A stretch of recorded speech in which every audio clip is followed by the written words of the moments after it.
नमस्कार मित्रों, मैं डॉक्टर आई.पी. सिंह। हिंदी की भूली बिसरी कहानियाँ जिसकी भूमिका पहले वाली वीडियो में मैं बता चुका हूँ और ये वीडियो लंबा इसलिए थोड़ा तेज चलेंगे। दूसरी कहानी हम ले रहे हैं जो मौलिक कहानी के रूप में चर्चा के केंद्र में है। मानी जाती है या नहीं ये अलग का प्रश्न है।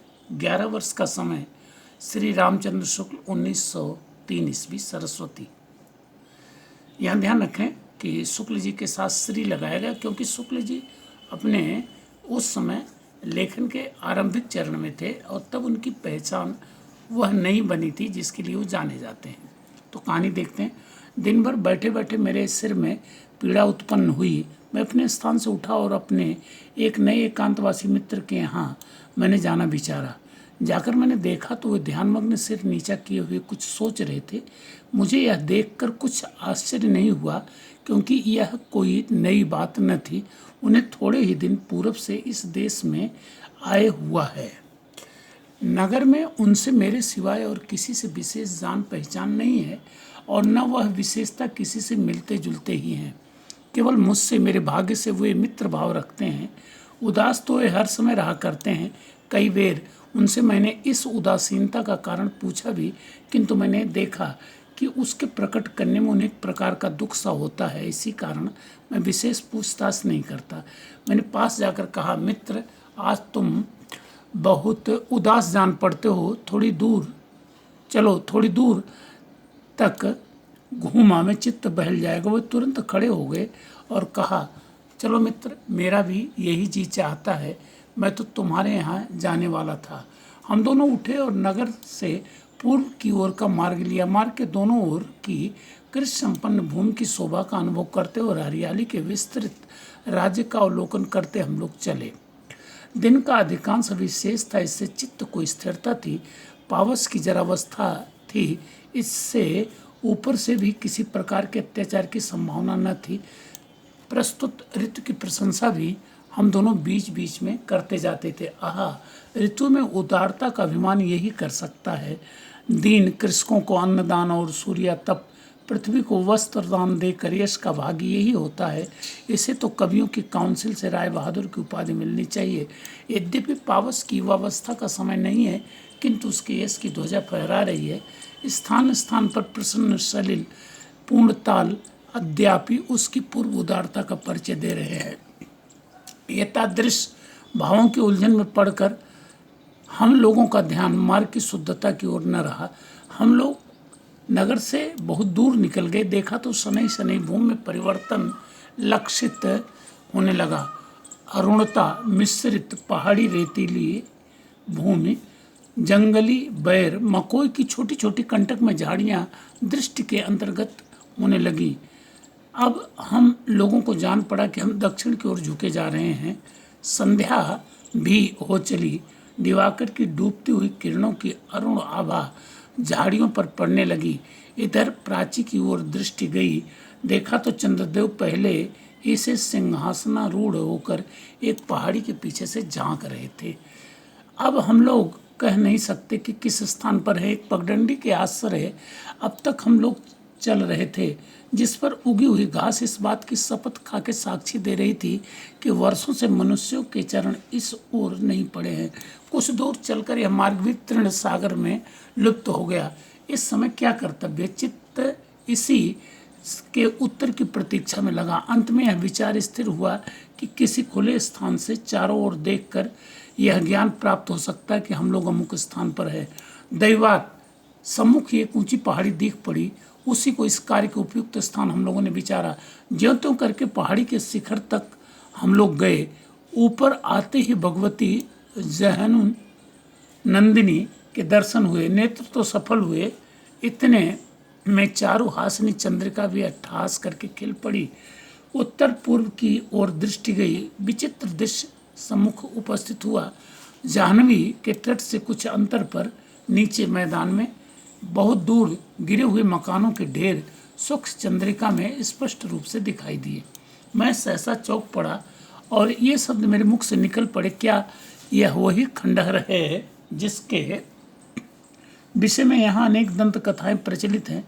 चारों ओर दृष्टि उठाकर देखने से मुझे पूर्ण रूप से निश्चय हो गया कि हो न हो यह वही स्थान है जिसके संबंध में मैंने बहुत कुछ सुना है। मेरे मित्र मेरी ओर ताकने लगे। मैंने संक्षेप से उस खंडहर के विषय में जो कुछ सुना था उनसे कह सुनाया।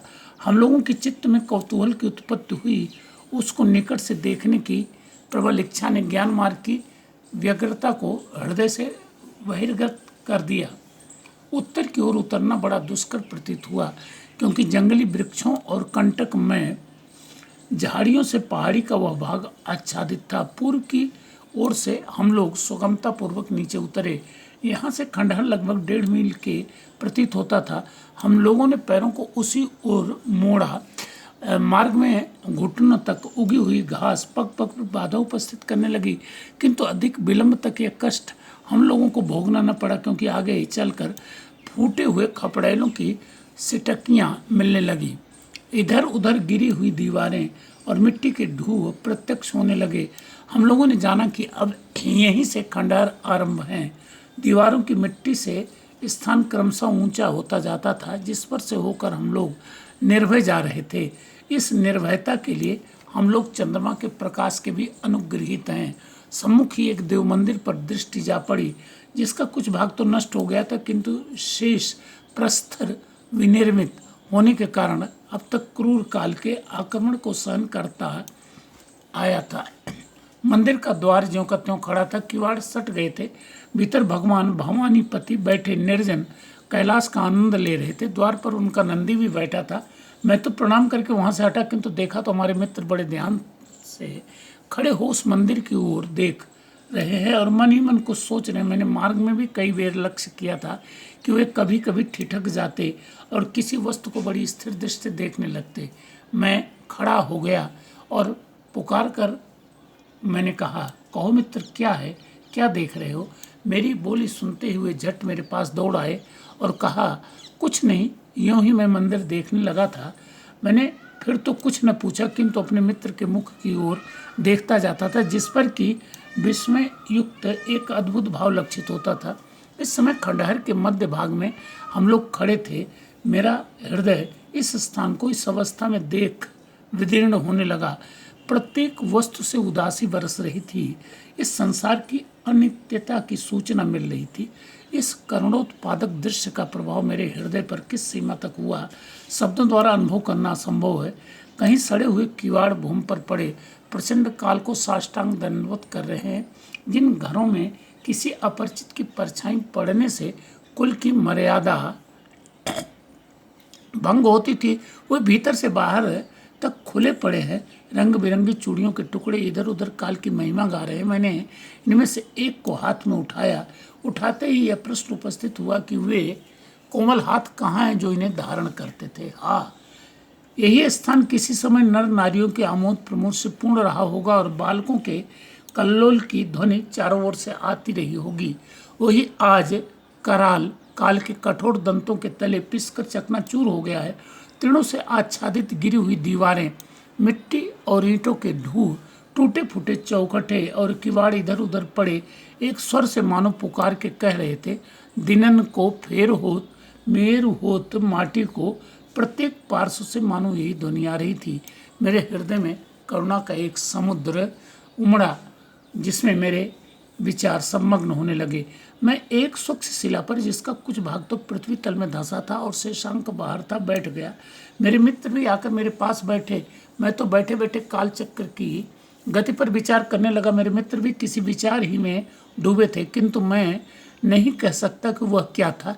यह सुंदर स्थान इस सोचनीय और पतित दशा को क्यों कर प्राप्त हुआ? मेरे चित्त में तो यही प्रश्न बार बार उठने लगा, किंतु उसका संतोषजनक उत्तर प्रदान करने वाला वहाँ कौन था? अनुमान से यथासाध्य प्रयत्न किया, परंतु कुछ फल न हुआ। माथा घूमने लगा। न जाने कितने और किस किस प्रकार के विचार मेरे मस्तिष्क से होकर दौड़ गए। हम लोग अधिक विलंब तक इस अवस्था में न रहने पाए। यह क्या मधुसूदन, यह कौन सा दृश्य है? जो कुछ देखा उससे अवाक रह गया। कुछ दूर पर एक श्वेत वस्तु इसी खंडहर की ओर आती देख पड़ी। मुझे रोमांच हो आया, शरीर कांपने लगा। मैंने अपने मित्र को उस ओर आकर्षित किया और उंगली उठा के दिखाया, परंतु कहीं कुछ न देख पड़ा। में स्थापित मूर्ति की भांति बैठा रहा। पुनः वही दृश्य अब की बार ज्योत्सना लोक में स्पष्ट रूप से हम लोगों ने देखा कि एक श्वेत परिच्छद धारणी स्त्री एक जल का पात्र लिए खंडहर के एक पार्श्व से होकर दूसरे ओर से वेग से निकल गई और उन्हीं खंडहरों के बीच फिर न जाने कहाँ अंतर्धान हो गई।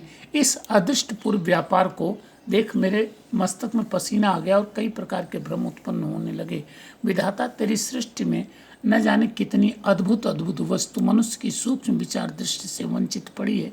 यद्यपि मैंने इस स्थान विशेष के संबंध में अनेक भयानक वार्ताएं सुन रखी थी, किंतु मेरे हृदय पर भय का विशेष संचार न हुआ।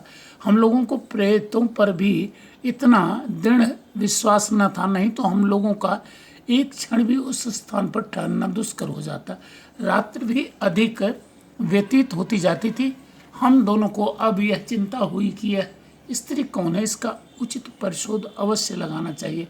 हम दोनों अपने स्थान से उठे और जिस ओर यह स्त्री जाती हुई देख पड़ी थी उसी ओर चले। अपने चारों ओर प्रत्येक स्थान को भली प्रकार देखते हम लोग गिरे हुए मकानों के भीतर जा जाके श्रृंगालों के स्वच्छंद विहार में बाधा डालने लगे। अभी तक तो कुछ ज्ञात न हुआ। यह बात तो हम लोगों के मन में निश्चय हो गई थी कि हो न हो वह स्त्री खंडहर के किसी गुप्त भाग में गई है।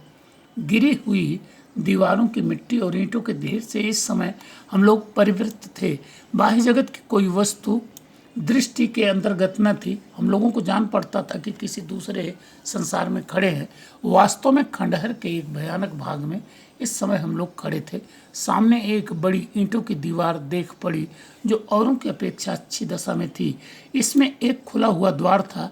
इसी द्वार से हम दोनों ने इसमें प्रवेश किया। भीतर एक विस्तृत आंगन था जिसमें बेर और बबूल के पेड़ स्वच्छंदता पूर्वक खड़े उस स्थान को मनुष्य जाति संबंध से मुक्त सूचित करते थे। इसमें पैर धरते ही मेरे मित्र की दशा कुछ और हो गई और वे चट बोल उठे। मित्र, मुझे ऐसा जान पड़ता है कि जैसे मैंने इस स्थान को और कभी देखा हो, यही नहीं कह सकता कब। प्रत्येक वस्तु यहाँ की पूर्व परिचित सी जान पड़ती है।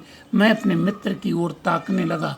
उन्होंने आगे कुछ न कहा। मेरा चित्त इस स्थान के अनुसंधान करने को मुझे बाध्य करने लगा। इधर उधर देखा तो एक और मिट्टी पड़ते पड़ते दीवार की ऊंचाई के अर्धभाग तक पहुंच गई थी। इस पर से होकर हम दोनों दीवार पर चढ़ गए। दीवार के नीचे दूसरे किनारे से चतुर्दिक वेष्टित एक कोठरी दिखाई दी। मैं इसमें उतरने का यत्न करने लगा। बड़ी सावधानी से एक उभरी हुई ईंट पर पैर रखकर हम दोनों नीचे उतर गए। यह कोठरी ऊपर से बिल्कुल खुली थी, इसलिए चंद्रमा का प्रकाश इसमें बेरोक टोक आ रहा था। कोठरी के दाहिनी ओर एक द्वार दिखाई दिया जिसमें एक जीर्ण किवाड़ लगा हुआ था। हम लोगों ने निकट जाकर किवाड़ों को पीछे की ओर धीरे से ढकेला तो जान पड़ा कि वे भीतर से बंद हैं। मेरे तो पैर कांपने लगे। पुनः साहस को धारण कर हम लोगों ने किवाड़ के एक छोटे छोटे रंध्रों से झांका तो एक प्रशस्त कोठरी देख पड़ी। एक कोने में मंद मंद एक प्रदीप जल रहा था जिसका प्रकाश द्वार तक न पहुंचता था। यदि प्रदीप उसमें न होता तो अंधकार के अतिरिक्त हम लोग और कुछ न देख पाते। हम लोग कुछ काल तक स्थिर दृश्य उसी ओर देखते रहे। इतने में एक स्त्री की आकृति देख पड़ी जो हाथ में कई छोटे पात्र लिए उस कोठरी के प्रकाशित भाग में आई। अब तो किसी प्रकार का संदेह न रहा। एक बेर इच्छा हुई कि किवाड़ खटखटाएं, किंतु कई बातों का विचार करके हम लोग ठहर गए। जिस प्रकार से हम लोग कोठरी में आए थे धीरे धीरे उसी प्रकार निःशब्द दीवार पर से होकर फिर आंगन में आए। मेरे मित्र ने कहा, इसका शोध अवश्य लगाओ कि यह स्त्री कौन है। अंत में हम दोनों आड़ में इस आशा से कि कदाचित वह फिर बाहर निकले बैठ रहे। पौन घंटे के लगभग हम लोग इसी प्रकार बैठे रहे। इतने में वही श्वेत वसन धारणी स्त्री आंगन में सहसा आकर खड़ी हो गई। हम लोगों को यह देखने का समय न मिला कि वह किस ओर से आई। उसका अपूर्व सौंदर्य देखकर हम लोग स्तंभित व चकित रह गए।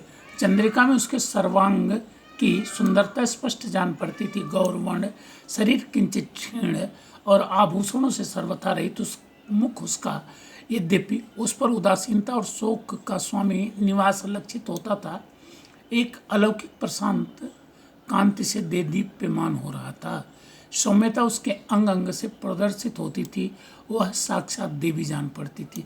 कुछ काल तक किन कर्तव्य विमूढ़ होकर स्तब्ध लोचनों से उसी ओर हम लोग देखते रहे। अंत में हमने अपने को संभाला और इसी अवसर को अपने कार्योपयुक्त विचारा। हम लोग अपने स्थान पर से उठे और तुरंत उस देवी रूपणी के सम्मुख हुए।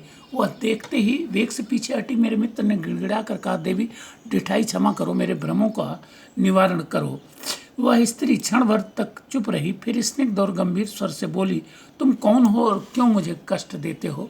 इसका उत्तर ही क्या था? मेरे मित्र ने फिर विनीत भाव से कहा, देवी मुझे बड़ा कौतूहल है, दया करके यहाँ का सब रहस्य कहो। इस पर उसने उदास स्वर से कहा, तुम हमारा परिचय लेके क्या करोगे? इतना जान लो कि मेरे समान अभागनी इस समय इस पृथ्वी मंडल में कोई नहीं है। मेरे मित्र से न रहा गया। हाथ जोड़कर उन्होंने फिर निवेदन किया, देवी अपने वृत्तांत से मुझे परिचित करो। इसी हेतु हम लोगों ने इतना साहस किया है। मैं भी तुम्हारे ही समान दुखिया हूँ। मेरा इस संसार में कोई नहीं है। मैं अपने मित्र का यह भाव देखकर चकित रह गया। स्त्री ने करुण स्वर से कहा, तुम मेरे नेत्रों के सम्मुख भूला भुलाया मेरा दुख फिर उपस्थित करने का आग्रह कर रहे हो। अच्छा बैठो। मेरे मित्र निकट के एक पत्थर पर बैठ गए। मैं भी उन्हीं के पास जा बैठा। कुछ काल तक सब लोग चुप रहे। अंत में वह स्त्री बोली, इसके प्रथम कि मैं अपने वृत्तांत से तुम्हें परिचित करूं, तुम्हें शपथ पूर्वक यह प्रतिज्ञा करनी होगी कि तुम्हारे सिवाय यह रहस्य संसार में और किसी के कानों तक न पहुँचे, नहीं तो मेरा इस स्थान पर रहना दुष्कर हो जाएगा और आत्महत्या ही मेरे लिए एकमात्र उपाय शेष रह जाएगा। हम लोगों के नेत्र गीले हुए। मेरे मित्र ने कहा, देवी मुझसे तुम किसी प्रकार का भय न करो, ईश्वर मेरा साक्षी है। स्त्री ने तब इस प्रकार कहना आरंभ किया, ये खंडहर जो तुम देखते हो आज से 10 वर्ष पूर्व एक सुंदर ग्राम था। अधिकांश ब्राह्मण क्षत्रियों की इसमें बस्ती थी। यह घर जिसमें हम लोग बैठे चंद्रशेखर मिश्र नामी एक प्रतिष्ठित और कुलीन ब्राह्मण का निवास स्थान था। घर में उनकी स्त्री और एक पुत्र था। इस पुत्र के सिवाय उन्हें और कोई संतान न थी। मात्र 11 वर्ष हुए कि मेरा विवाह इसी चंद्रशेखर मिश्र के पुत्र के साथ हुआ था। इतना सुनते ही मेरे मित्र सहसा चौंक पड़े, हे परमेश्वर, यह सब स्वप्न है या प्रत्यक्ष? ये शब्द उनके मुख से निकले ही थे कि उनकी दशा विचित्र हो गई। उन्होंने अपने को बहुत संभाला और फिर से संभल कर बैठे। वह स्त्री उनका यह भाव देखकर विस्मित हुई और उसने पूछा, क्यों, क्या है? मेरे मित्र ने विनीत भाव से उत्तर दिया, कुछ नहीं, यूं ही मुझे एक बात का स्मरण आया, कृपा करके आगे कहो। स्त्री ने फिर कहना आरंभ किया, मेरे पिता का घर काशी में मोहल्ले में था। विवाह के 1 वर्ष पश्चात ही इस ग्राम में एक भयंकर दुर्घटना उपस्थित हुई। यहीं से मेरे दुर्दमनीय दुख का जन्म हुआ। संध्या को सब ग्रामीण अपने अपने कार्य से निश्चिंत होकर अपने अपने घरों को लौटे। बालकों का कोलाहल बंद हुआ। निद्रा देवी ने ग्रामीणों की चिंता सुनी, हृदय में अपना डेरा जमाया। आधी रात से अधिक बीत चुकी थी। कुत्ते भी थोड़ी देर तक भूख कर चुप हो रहे। प्रकृति निस्तब्ध हुई। सहसा ग्राम में कोलाहल मचा और धमाके के कई शब्द हुए। लोग आंखें मीचते उठे। चारपाई के नीचे पैर देते हैं तो घुटने भर पानी में खड़े। कोलाहल सुनकर बच्चे भी जगे। एक दूसरे का नाम ले लेकर लोग चिल्लाने लगे। अपने अपने घरों में से बाहर निकलकर खड़े हुए भगवती जाह्नवी को द्वार पर बहते हुए पाया। भयानक विपत्ति, कोई उपाय नहीं। जल का वेग अधिक बढ़ने लगा। पैर कठिनता से ठहरते थे। जिधर दृष्टि उठाकर देखा, जल ही जल दिखाई पड़ा। एक एक करके सब सामग्रियां बहने लगी। संयोगवश एक नाव कुछ दूर पर आती देख पड़ी। आशा आशा आशा। नौकाई लोग टूट पड़े और बलपूर्वक चढ़ने का यत्न करने लगे। मल्लाहों ने भारी विपत्ति सम्मुख देखी। नाव पर अधिक बोझ होने के भय से उन्होंने तुरंत अपनी नाव बढ़ा दी। बहुत से लोग रह गए। नौका पवन गति से गमन करने लगी। नौका दूसरे किनारे पर लगी। लोग उतरे। चंद्रशेखर मिश्र भी नाव पर से उतरे और अपने पुत्र का नाम लेके पुकारा। कोई उत्तर न मिला। उन्होंने अपने साथ ही उसे नाव पर चढ़ाया था, किंतु भीड़ भाड़ नाव पर अधिक होने के कारण वह उनसे पृथक हो गया था। मिश्र जी बहुत घबराए और तुरंत नाव लेकर लौटे। देखा बहुत से लोग रह गए थे। उनसे पूछताछ किया, किसी ने कुछ पता न दिया। निराशा भयंकर रूप धारण करके उनके सामने उपस्थित हुई। संध्या का समय था। मेरे पिता दरवाजे पर बैठे थे। सहसा मिश्र जी घबराए हुए आते दिख पड़े। उन्होंने आकर आद्योपांत पूर्व लिखित घटना कह सुनाई और तुरंत उन्मत्त की भांति वहां से चल दिए। लोग पुकारते ही रह गए। वे एक क्षण भी वहां न ठहरे। तब से फिर कभी वे दिखाई न दिए। ईश्वर जाने वो कहाँ गए। मेरे पिता भी दत्तचित्त होकर अनुसंधान करने लगे। उन्होंने सुना कि ग्राम के बहुत से लोग नाव पर चढ़ चढ़कर इधर उधर भाग गए हैं, इसलिए उन्हें आशा थी। इस प्रकार ढूंढते ढांढते कई मास बीत गए। अब तक वे समाचार की प्रतीक्षा में थे और उन्हें आशा थी, किंतु अब उन्हें भी चिंता हुई। चंद्रशेखर मिश्र का भी तब से कहीं कुछ समाचार न मिला। जहाँ जहाँ मिश्र जी का संबंध था, मेरे पिता स्वयं गए, किंतु चारों ओर से निराश लौटे। किसी का कुछ अनुसंधान न लगा। 1 वर्ष बीता, 2 वर्ष बीते, तीसरा वर्ष आरंभ हुआ। पिता बहुत इधर उधर दौड़े, अंत में ईश्वर और भाग्य के ऊपर छोड़कर बैठ रहे। तीसरा वर्ष भी व्यतीत हो गया। मेरी अवस्था उस समय 14 वर्ष की हो चुकी थी। अब तक तो मैं निर्बोध बालिका थी। अब क्रमशः मुझे अपनी वास्तविक दशा का ज्ञान होने लगा। मेरा समय भी अहरनिश इसी चिंता में अब व्यतीत होने लगा। शरीर दिन पर दिन क्षीण होने लगा। मेरे देवतुल्य पिता ने यह बात जानी। वे सदा मेरे दुख भुलाने का यत्न करते रहते थे। अपने पास बैठा कर रामायण आदि की कथा सुनाया करते थे। पिता वृद्ध होने लगे। दिवारात्र की चिंता ने उन्हें और भी वृद्ध बना दिया। घर के समस्त कार्य संपादन का भार मेरे बड़े भाई के ऊपर पड़ा। उनकी स्त्री का स्वभाव क्रूर था। कुछ दिन तक तो किसी प्रकार चला। अंत में वह मुझसे डाह करने लगी और कष्ट देना प्रारंभ किया। मैं चुपचाप सब सहन करती थी। धीरे धीरे आश्वास वाक्य के स्थान पर वह तीक्ष्ण वचनों से मेरे चित्त अधिक दुखाने लगी। यदि कभी मैं अपने भाई से निवेदन करती तो वे भी कुछ न बोलते, आनाकानी कर जाते, और मेरे पिता की वृद्धावस्था के कारण कुछ चल नहीं सकती थी। मेरे दुख का समझने वाला वहाँ कोई नहीं देख पड़ता था। मेरी माता का पहले ही परलोकवास हो चुका था। मुझे अपनी दशा पर बड़ा दुख हुआ। हाँ, मेरा स्वामी यदि इस समय होता तो क्या मेरी यही दशा होती। पिता के घर क्या इन्हीं वचनों द्वारा मेरा सत्कार किया जाता। यही सब विचार करके मेरा हृदय फटने लगता था। अब क्रमशः मेरा हृदय मेघाच्छन्न होने लगा। मुझे संसार शून्य दिखाई देने लगा। एकांत में बैठकर अपनी अवस्था पर अश्रु वर्षण करती। उसमें भी यह भय लगा रहता कि कहीं भौजाई न पहुंच जाए। एक दिन उसने मुझे इसी अवस्था में पाया तो तुरंत व्यंग वचनों द्वारा आश्वासन देने लगी। मेरा शोकार्त हृदय अग्निशिखा की भांति प्रज्वलित हो उठा, किंतु मौनालंबन के सिवाय अन्य उपाय ही क्या था। दिन दिन मुझे यह दुख असह्य होने लगा। एक रात्रि को मैं उठी, किसी से कुछ न कहा, और सूर्योदय के प्रथम ही अपने पिता का गृह मैंने परित्याग किया। मैं अब यह नहीं कह सकती कि उस समय मेरा क्या विचार था। मुझे एक बेर अपने पति के स्थान को देखने की लालसा हुई। दुख और शोक से मेरी दशा उन्मत्त सी हो गई थी। संसार में मैंने दृष्टि उठा के देखा तो मुझे और कुछ न दिखलाई दिया, केवल चारों ओर दुख। सैकड़ों कठिनाइयां झेलकर अंत में मैं इस स्थान पर आ पहुंची। उस समय मेरी अवस्था केवल 16 वर्ष की थी। मैंने इस स्थान को उस समय भी प्रायः इसी दशा में पाया था। यहाँ आने पर मुझे कई चिन्ह ऐसे मिले जिनसे मुझे यह निश्चय हो गया कि चंद्रशेखर मिश्र का घर यही है। इस स्थान को देखकर मेरे आर्त हृदय पर बड़ा कठोर आघात पहुंचा। इतना कहते कहते हृदय के आवेग ने शब्दों को उसके हृदय ही में बंदी कर रखा, बाहर प्रकट न होने दिया। क्षणेक पर्यंत वो चुप रही, सिर नीचा की भूमि की ओर देखती रही। इधर मेरे मित्र की दशा कुछ और ही हो रही थी। लिखित चित्र की भांति बैठे हुए एकटक ताक रहे थे। इंद्रियां अपना कार्य उस समय भूल गई थी। स्त्री ने फिर कहना आरंभ किया, इस स्थान को देख मेरा चित्त बहुत दग्ध हुआ। हाँ, यदि ईश्वर चाहता तो किसी दिन मैं इसी गृह की स्वामिनी होती। आज ईश्वर ने मुझको इस अवस्था में दिखलाया, उसके आगे किसका वश है। अनुसंधान करने पर मुझको 2 कोठरियाँ मिली जो सर्व प्रकार से रक्षित और मनुष्य की दृष्टि से दुर्भेद्य थी। लगभग चारों ओर मिट्टी पड़ जाने के कारण किसी को उनकी स्थिति का संदेह नहीं हो सकता था। मुझे बहुत सी सामग्रियां भी इसमें प्राप्त हुई जो मेरी तुच्छ आवश्यकता अनुसार बहुत थी। मुझे यह निर्जन स्थान अपने पिता के कष्टागार से प्रियतर प्रतीत हुआ। यही मेरे पति के बाल्यावस्था के दिन व्यतीत हुए थे। यही स्थान मुझे प्रिय है। यही मैं अपने दुख में जीवन का शेष भाग उसी करुणालय जगदीश्वर की, जिसने मुझे इस अवस्था में डाला, आराधना में बिताऊंगी। यही विचार मैंने स्थिर किया। ईश्वर को मैंने धन्यवाद दिया जिसने ऐसा उपयुक्त स्थान मेरे लिए ढूंढ कर निकाला।